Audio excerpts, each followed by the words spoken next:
नमस्कार दोस्तों, panther academy में आप सभी लोगों का बहुत बहुत स्वागत है। और आपके बीच में मैं आज प्रस्तुत हूं साइंस विषय को लेकर, जो कि परीक्षाओं की दृष्टिकोण से बहुत महत्वपूर्ण रोल अदा करता है। और आप यहां से जो विगत वर्ष की परीक्षाएं, चाहे स्टेट लेवल की हो या आपके यूपी ट्रिपल एससी की हो, ग्रुप डी की हो, और तमाम जितनी भी परीक्षाएं हैं, वहां से साइंस से रिलेटेड क्वेश्चन पूछे जाते हैं। और उन्हीं क्वेश्चनों पर हम परिचर्चा करने के लिए आपके बीच में उपस्थित हैं। आइए हम लोग आज सेशन की शुरुआत करते हैं और देखते हैं आज का ये टॉपिक साइंस का। उससे पहले आपको एक मोटिवेशनल कोट है जिसके द्वारा आपको हम जोड़ना चाहेंगे। कौन कहता है कि कामयाबी किस्मत तय करती है, इरादों में दम हो तो मंजिलें भी झुका करती है। जिसने भी कहा है बिल्कुल सटीक कहा है कि कौन कहता है कि कामयाबी किस्मत पर तय करती है। किस्मत तय नहीं करती, आप अपनी कामयाबी को स्वतः तय करने वाले हैं। और यकीन मानिए, जिस दिन आपने ठान लिया कामयाबी आपको मिलके ही रहेगी और आप जीवन में सफल होके ही रहेंगे। आइए इन्हीं शब्दों के साथ हम सेशन की शुरुआत करते हैं और देखते हैं। सबसे पहला इस सेशन का हम लोगों का मोटिव ये होगा कि हम क्वेश्चन को सबसे पहले ना पढ़ के पहले उससे रिलेटेड कुछ जानकारी अपने यहां इकट्ठा करेंगे, और उस जानकारी के आधार पे जब हम क्वेश्चन को सॉल्व करेंगे तब वो हमको सपोर्टिव व्यू में हमको एक सपोर्ट मिलेगा। अब जब उस सपोर्ट को देखना है तो सबसे पहले हम साइंस की शुरुआत जो कर रहे हैं, वास्तव में है क्या साइंस। जैसा कि विज्ञान है क्या, जब से हम एकेडमिक परीक्षा के लिए या एकेडमिक अपना शुरुआत करते हैं और जहां से हमारा सब्जेक्ट निर्धारित हो जाता है, तो उसमें शुरू में ही हमारे पास साइंस की बुक या साइंस का एक छोटा बड़ा जो भी हो एक सिलेबस हमको प्राप्त हो जाता है। उस सिलेबस के आधार पे हम लोग धीरे धीरे साइंस क्या है पहले उसके कॉन्सेप्ट को समझने की प्रयास करते हैं, और धीरे धीरे अपने जो एक्यूरेसी लेवल है उसको बढ़ाते हैं। और अंततः हम इसको देखते जाते हैं कि वास्तव में साइंस है क्या। और इस साइंस को समझते देखते और समझने देखने की जो प्रक्रिया चल रही है, इसी क्रम में हम आगे बढ़ जाते हैं और जान जाते हैं या समझ पाते हैं कि ये साइंस वास्तव में है क्या। आइए हम लोग ज्यादा समय न लेते हुए आपकी परिभाषा को देखेंगे। यहां है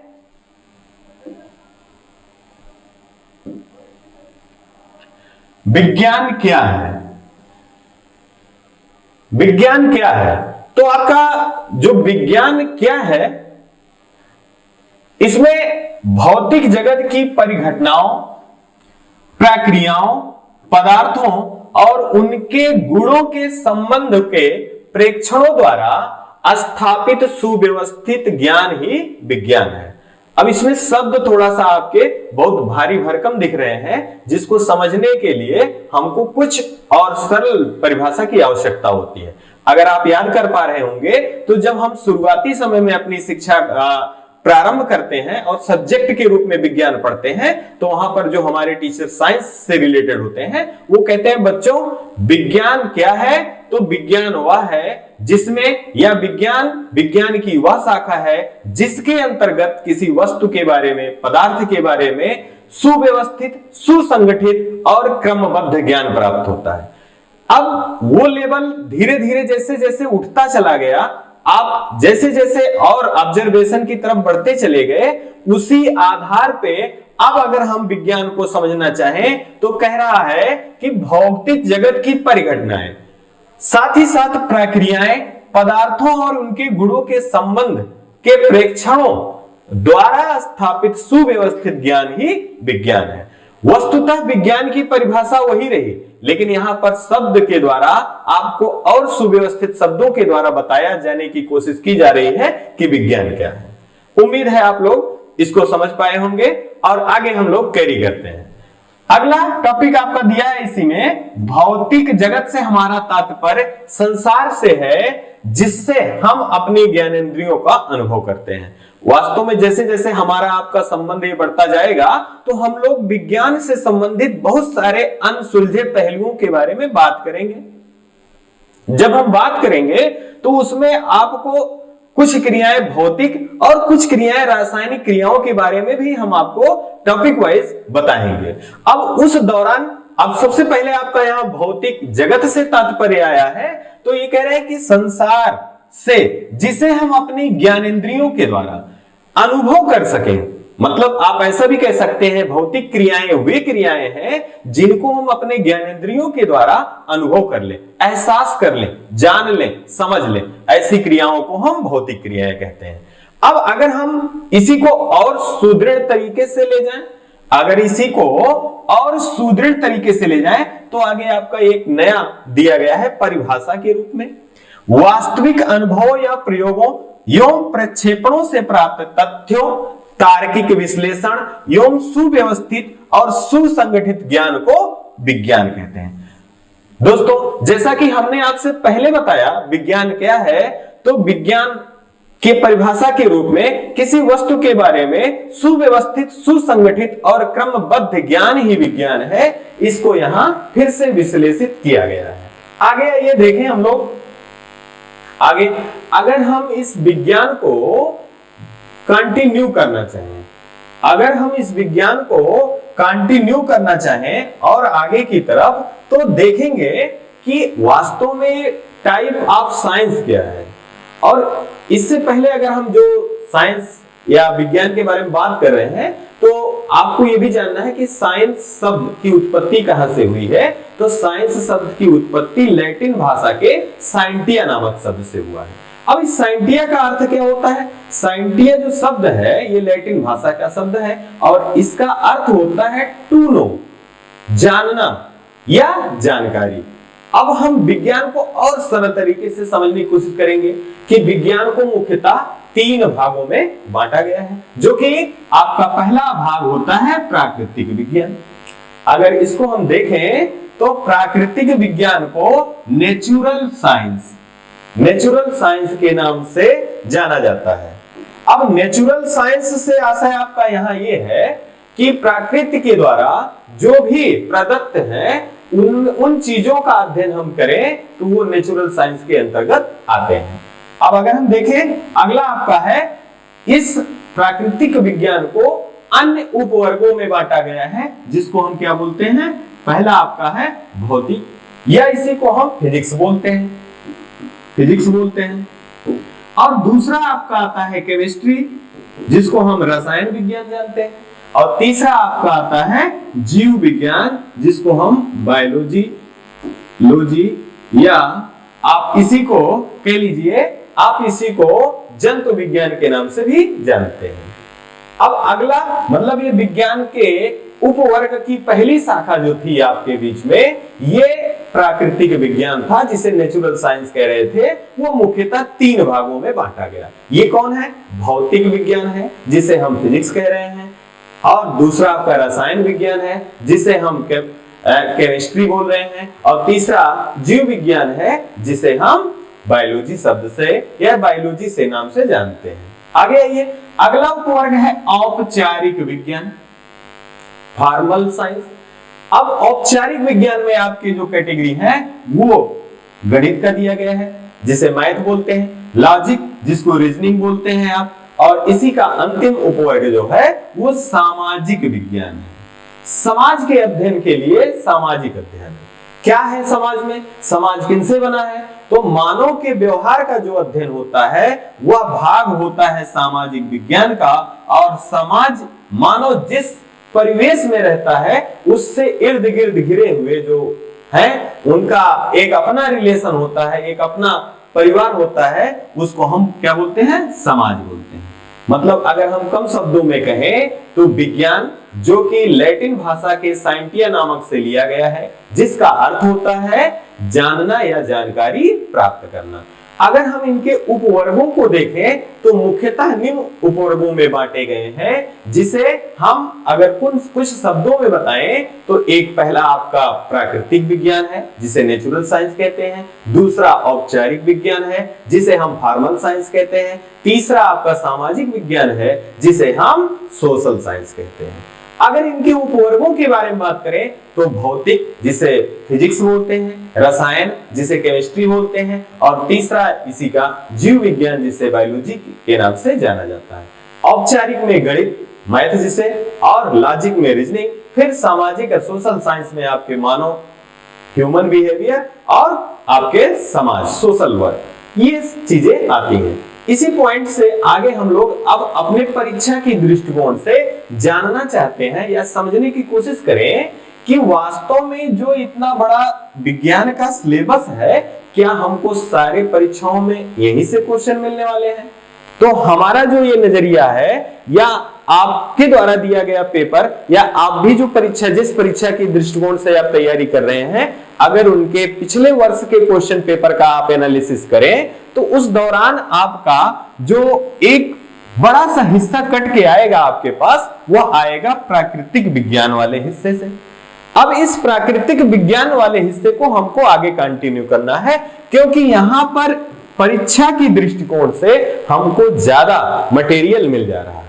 तो इस वजह से हम लोग इनको अभी अध्ययन ना करके हम लोगों का फोकस किस पे होगा? नेचुरल साइंस पे होगा, और नेचुरल साइंस पे हम लोग बात करेंगे। आगे आइए हम लोग इसको और आगे कंटिन्यू करते हैं। अब इसमें हमने अभी आपको एक पॉइंट बताया नेचुरल साइंस में कि अगर हम किसी परीक्षा, जो परीक्षा हमारी हो रही है, उन परीक्षाओं में अगर नेचुरल साइंस की भागीदारी को 100% शेयर कर ले तो हम देखें कि हमारी परीक्षा में जो भौतिक विज्ञान है, जो रसायन विज्ञान है, जो जीव विज्ञान है, इनकी कितनी कितनी भागीदारी है। अब इस भागीदारी को अगर हम देखें तो 80% की हिस्सेदारी जो होती है ये आपकी जीव विज्ञान की होती है, और आपके 10% की हिस्सेदारी जो होती है ये आपके भौतिक विज्ञान की होती है, और फिर 10% में ही रसायन विज्ञान के क्वेश्चन या हिस्सेदारी आपकी हो जाएगी। इसका एक सीधा सा प्रभाव आप पे दिख रहा है कि ये जो ग्राफ बन के आ रहा है जीव विज्ञान का, अगर हम नेचुरल साइंस में अगर जीव विज्ञान को फोकस कर लें तो वास्तव में हमारी परीक्षाओं में आने वाले क्वेश्चन ज्यादा से ज्यादा हमारे क्वेश्चन सही हो जाएंगे। मेरे कहने का मतलब ये नहीं है कि हमको भौतिक विज्ञान के बारे में नहीं पढ़ना है, रसायन विज्ञान के बारे में नहीं पढ़ना है। क्यों? क्योंकि जहां से नंबर ऑफ क्वेश्चन आपको ज्यादा मिल रहा है, सबसे पहले उस पोर्शन पे हम बात करेंगे या उस सब्जेक्ट पे बात करेंगे, उस टॉपिक पे बात करेंगे, और फिर उसके बाद जो रसायन विज्ञान का भाग है, जो भौतिक विज्ञान का भाग है, उन सब पे हम बात करेंगे। चलिए अच्छा आगे आए और अगला देखें। अब बात आपकी प्रारंभ हो रही है जीव विज्ञान की। अब जीव विज्ञान जो है, जिसको हमने अभी आपसे बताया कि इसे बायोलॉजी के नाम से भी संबोधित किया जाता है। जीव विज्ञान, देखिए जीव विज्ञान विज्ञान की वह शाखा है जिसके अंतर्गत समस्त जीवधारियों का विस्तृत अध्ययन किया जाता है। अब इसका आशय यह हुआ कि जीवधारियों का अध्ययन करने से कि जीवधारियों की उत्पत्ति, उनका विकास, उनका क्रियाकलाप, उनकी रचना, उनका वातावरण, साथ ही साथ जो उन पे प्रभाव पड़ रहे हैं। प्रभाव का आशय यहां यह है कि जिस एटमॉस्फेयर में, जिस वातावरण में वो रह रहे हैं, तो वहां का वातावरण उनको किस तरह से प्रभावित कर रहा है, इन्हीं बिंदुओं पर ये बायोलॉजी के द्वारा हम लोग अध्ययन करते हैं।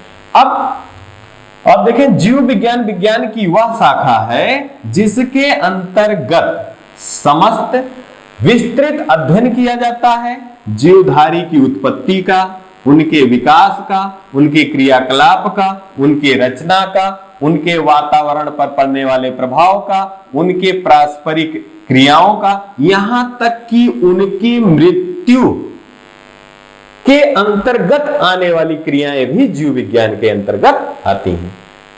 अब अगर हम इस जीव विज्ञान को देखें तो जीव विज्ञान जो शब्द है वो दो शब्दों से मिलकर बना हुआ है। अब आगे आप देखेंगे तो यहां दिया गया है स्लाइड में कि जीवधारियों के अध्ययन के लिए बायोलॉजी, जिसमें बायोस मतलब होता है लाइफ और लॉगस का मतलब होता है स्टडी। मतलब लाइफ का मतलब हो गया जीव और लॉगस का मतलब स्टडी मतलब अध्ययन। मतलब जीवों का अध्ययन अगर हो या जीवों का अध्ययन जिसके अंतर्गत किया जा रहा है वह क्या है? जीव विज्ञान है। अब आइए देखें, ये जीव जो बायोलॉजी शब्द है, यहां से क्वेश्चन आपके परीक्षाओं में पूछा गया है कि बायोलॉजी शब्द का प्रयोग सर्वप्रथम किसने किया था या सबसे पहले बायोलॉजी शब्द को किसने चिन्हित किया था? तो इसका आपका आंसर होगा लैमार्क। और ये लैमार्क जो थे ये फ्रांस के थे। इन्होंने 1801 ईस्वी में बायोलॉजी शब्द का प्रयोग किया और इन्हीं के साथ साथ इनके सहयोगी जी थे जो जर्मनी के निवासी थे, ट्रेवी रेनस। मतलब अगर आपसे क्वेश्चन पूछा जाता है कि बायोलॉजी शब्द का सर्वप्रथम प्रयोग किसने किया, तो वहां पर आपके ऑप्शन में जो विकल्प होंगे उस विकल्प में सही ऑप्शन आपका लैमार्क होगा और ट्रेवी रेनस होगा। किस सन में किया गया था? 1801 में किया गया था। अब आइए, ये तो आपके बायोलॉजी शब्द का बेसिक हो गया। अब जैसा कि अगर हम देखें बायोलॉजी को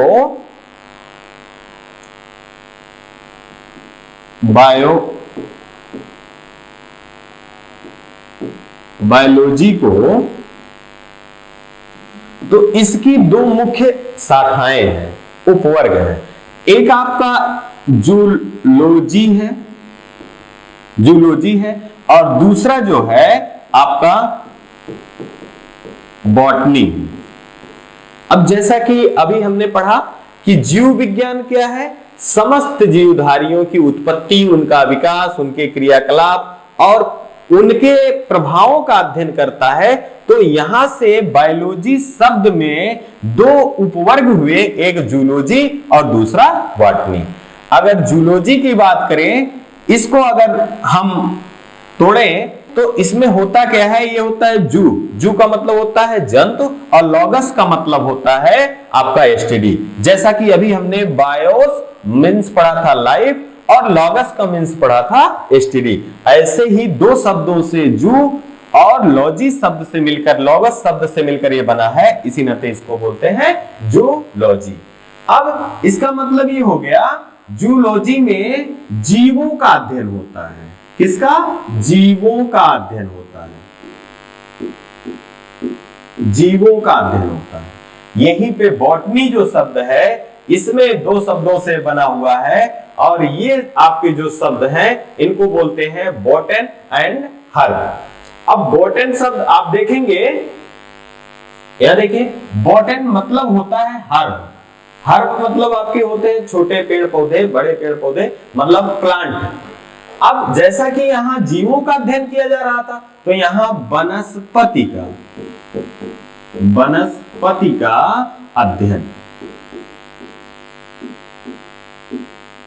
अध्ययन अब आपका कॉन्सेप्ट क्लियर हुआ होगा कि बायोलॉजी जो सब है यह दो उपवर्गों में बटा है। पहला आपका जूलॉजी है, जूलॉजी का अध्ययन जीवों का अध्ययन कहलाता है और बॉटनी जो है वो वनस्पतियों का अध्ययन कहलाता है। आइए आगे देखें इसी पॉइंट को। जीव विज्ञान की दो शाखाएं हैं, वनस्पति विज्ञान और वनस्पति विज्ञान के अंतर्गत वनस्पतियों अर्थात पेड़ पौधों का अध्ययन किया जाता है, जबकि प्राणी विज्ञान जूलॉजी के अंतर्गत जंतुओं के क्रियाकलापों का अध्ययन किया जाता है।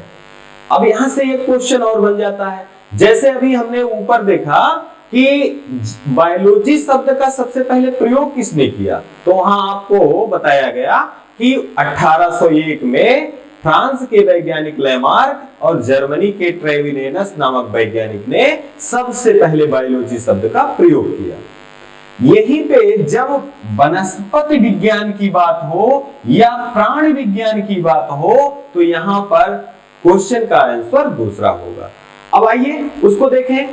अब इसमें जो वनस्पति विज्ञान है जिससे हम बॉटनी बोलते हैं, इनके पितामह या इनके पिता जो कि जनक कहे जाते हैं वो उनको थियोफ्रेस्टस को कहा जाता है। बहुत बार आपसे क्वेश्चन पूछा गया है तमाम सारे छोटी बड़ी परीक्षाओं में, बॉटनी के जनक कौन है, जूलॉजी के जनक कौन है।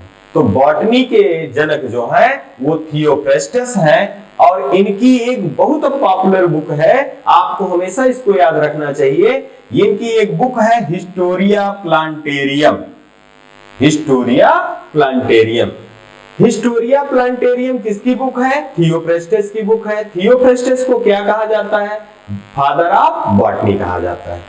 अब अगर हम बात करें फादर ऑफ जूलॉजी की तो वहां पर अरस्तु जी का नाम आता है। किसका नाम आता है?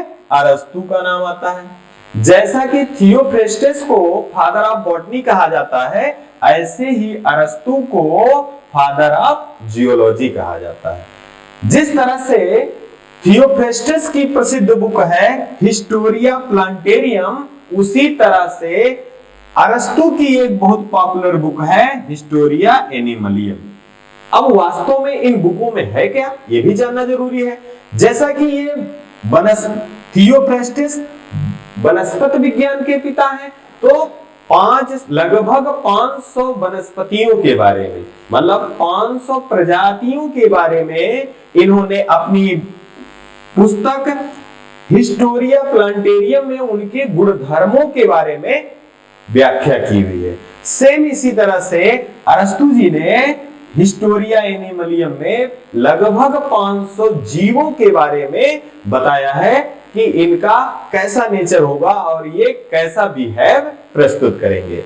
अब अगर ओवरऑल आप यहां देख लीजिए, 2-3 क्वेश्चन थोड़ा सा कंफ्यूजन वाले हो जाते हैं कि सबसे पहले हमने कहा कि बायोलॉजी शब्द का प्रयोग किसने किया, तो आपके द्वारा बताया गया या आप जानते हैं कि लेमार्क और ट्रेविरेनस ने किया।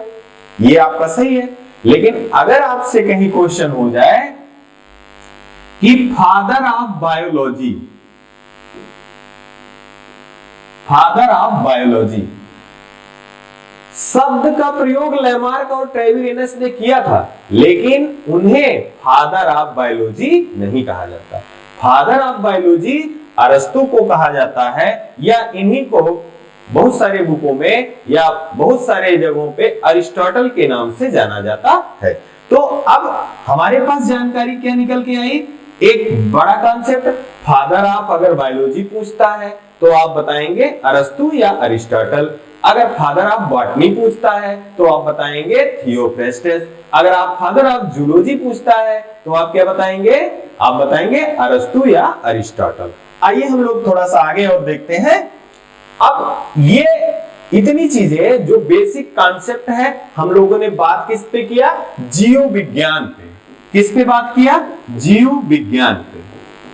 अब इस जीव विज्ञान में आपके क्वेश्चन, नंबर ऑफ क्वेश्चन कहां से बहुत ज्यादा पूछे जाते हैं, अब प्राथमिकता यहां आती है। तो आप विगत वर्षों का क्वेश्चन पेपर अगर उठाकर देखते हैं तो उस दौरान आपको पता चलता है कि आपका पहला टॉपिक होता है सेल, कोशिका जिसको बोलते हैं। यहां से जितनी भी परीक्षाएं देखी जा रही हैं विगत वर्षों में या जितनी हुई हैं, इन सब में क्वेश्चन, नंबर ऑफ क्वेश्चन खूब पूछे जाते हैं। इसका मतलब ये हुआ कि परीक्षा के दृष्टिकोण से सेल टॉपिक जो है या सेल लेसन जो है महत्वपूर्ण है। तो हम थोड़ी सी जानकारी आपको सेल्स के बारे में देंगे जो कि आपके परीक्षा के दृष्टिकोण से रामबाण सिद्ध होगा। आइए हम लोग देखें। आइए देखें इसमें कोशिका, कोशिका कहा जा रहा है कि कोशिका जीवधारियों की संरचनात्मक एवं क्रियात्मक इकाई है। इसमें प्रायः स्वतः जनन की क्षमता होती है। कोशिका सिद्धांत स्लाइडन और स्वान ने दिया और साथ ही साथ इसी में और भी चीजें आपको बताई है। अब सबसे पहली बात जो आपकी आती है वो है कि कोशिका, सेल। तो सेल थ्योरी अगर पूछता है आपसे, सेल थ्योरी,